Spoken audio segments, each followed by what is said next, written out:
Oh my god, it is finally here. Horizontal chains. And that is just one of the many changes to this new release in Bedrock 1.16.100. Welcome everybody to my channel. My name is Timeless Traveler, and we're going to be going over some of the features in today's latest update. Now, I won't be going over every single thing. There will be a list or a link to the entire changelog down below in the description. So in this video, we're going to be going over some big changes and maybe some little ones. So before we go any further, please don't forget to hit that like button, subscribe to my channel, and slap that notification bell so you can stay up to date on all future content. Now, without any further ado, let's go ahead and get in with this update.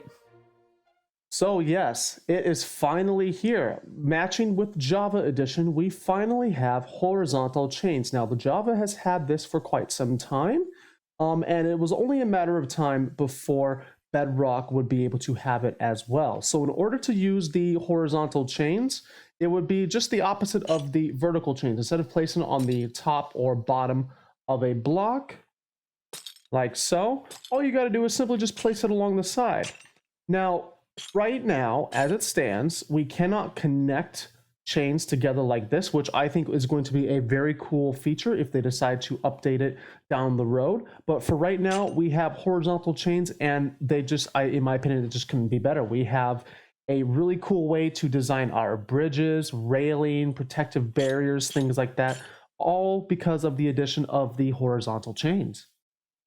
One of the other big changes that we have here, for those, I don't know who has been keeping up with the artwork of the achievements in Minecraft, but as you can see here, the artwork has been changed.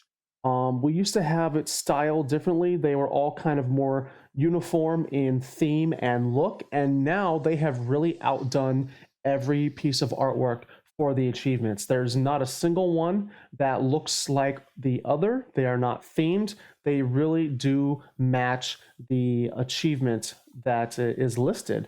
As we can see here, like zoologist, it's pandas. It doesn't have the same borders that the previous set of achievement artworks had.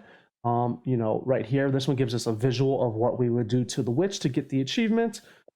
Trading, we show a villager and the emeralds, and so on. So it is more detailed, and it is a lot more unique and custom per achievement.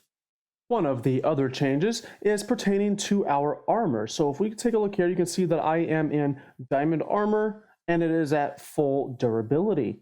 Now, walking on magma blocks with non-netherite gear, it's eventually going to start damaging our armor, okay? Now, if we go ahead and swap that all out with our netherite gear, we are at full durability. If we just come over here, look at that, not a single scratch to the netherite armor. So we are over here in my survival world. No, there's not much to look at. Don't worry about all that right now. But we are here at my custom 80 villager trading hall / iron golem farm. Now, one of the big changes that I have been trying to run away from since it came out on beta months ago was them nerfing the trade. So previously, if you would if you would cure a zombie villager, you would get a massive discount. I'm talking power 5, unbreaking 3, and all the whole 9, all for the cost of 1 emerald. So what they did was, I understand why they did it. They balanced it out a little bit more.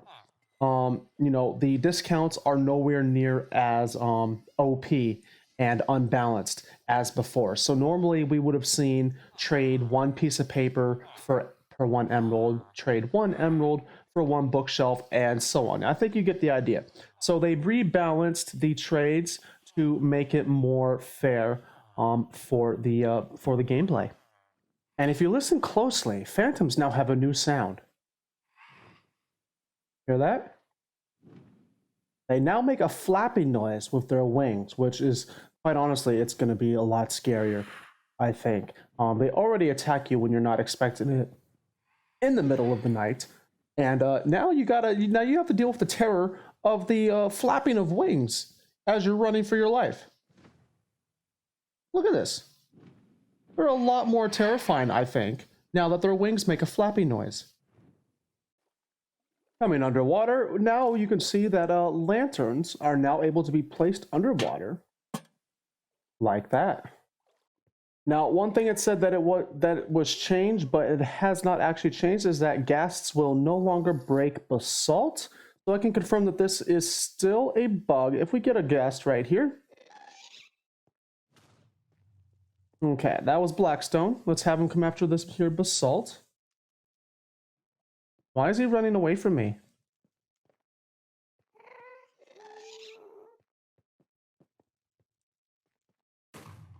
There we go. You can see that the basalt does in fact break. I need to get out of here. So this has still not been fixed. Ghasts will still break your basalt.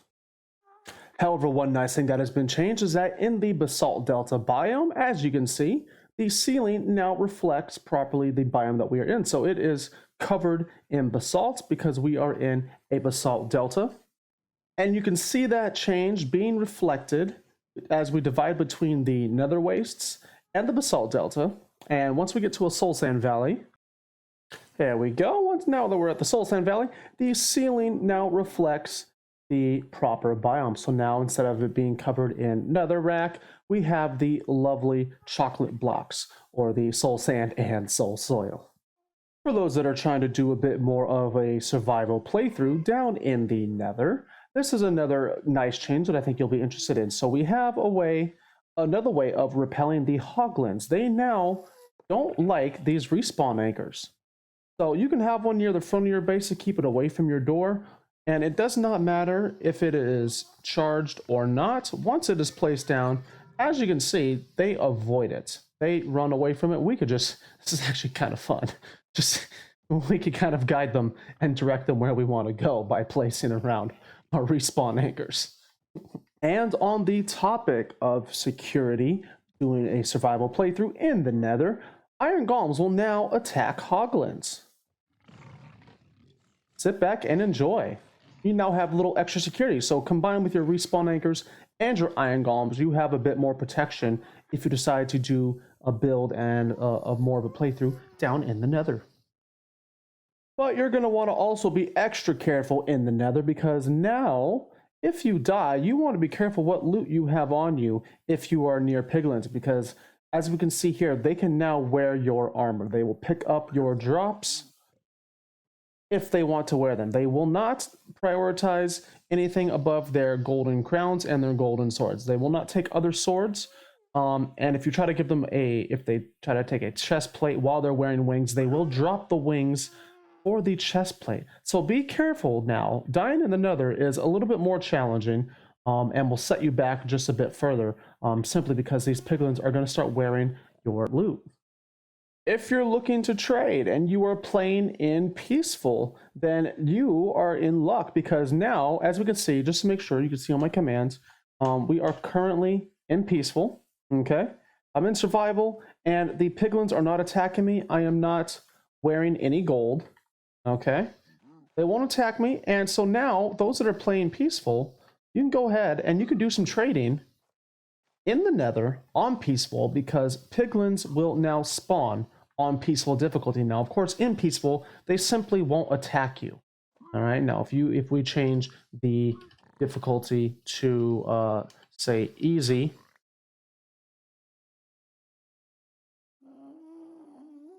once he's done trading, he's going to attack me. Yep, see, there we go. So keep that in mind. So now you can set up a little piglin bartering farm on peaceful difficulty. Now, just to clarify, the release notes do say that they will spawn on peaceful in the nether wastes biome. Okay, we are currently in a bit of a soul sand valley, so keep that in mind. They should be spawning naturally in the nether wastes, playing on peaceful.